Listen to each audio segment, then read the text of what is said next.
You're sitting at a table, you're having a cracking yarn with your mates, the queue at the bar's 4 deep, and you think, well, you can't, who could be stuffed actually going up? You leave the conversation. I thought, geez, wouldn't it be great if it was a way you could actually just order your beer and bring it to you?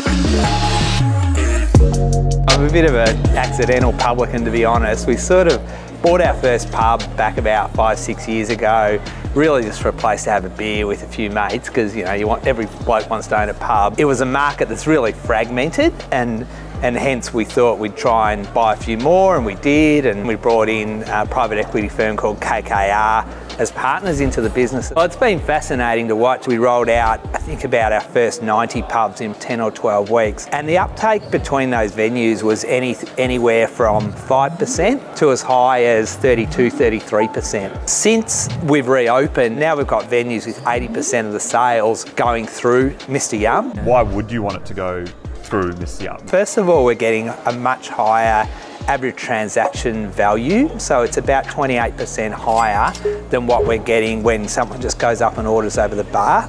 We did it to focus on the value-adding parts of a customer transaction. In most of our pubs, we're not offering table service in the first place. Exactly. So it's actually additive.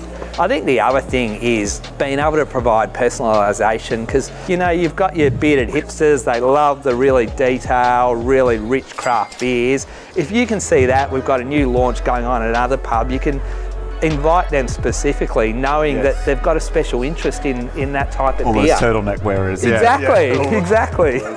Where we saw great uplift was in cocktail bars in particular. You're standing there ordering a bar, think, oh shit, there's a Q5 behind me, I better actually just make a call.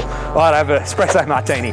So whereas now you can go, okay, yeah, that one's got Elderflower in it, whatever you guys are into these days. Oh, me, on the Elderflower. And then we saw really good uplifts in usage of language in some of those venues that are more exposed to tourists. So South Bank here in Melbourne, King Street Wharf in Sydney, you get quite a lot of people using the interpretation function as well. When we first rolled out the tool at Hopscotch, it was going pretty well, and I looked at the sales of Stone and Wood and the sales of Stone and Wood just went through the roof 1 week, and I could not work out, well, what the hell's gone on with Stone and Wood sales?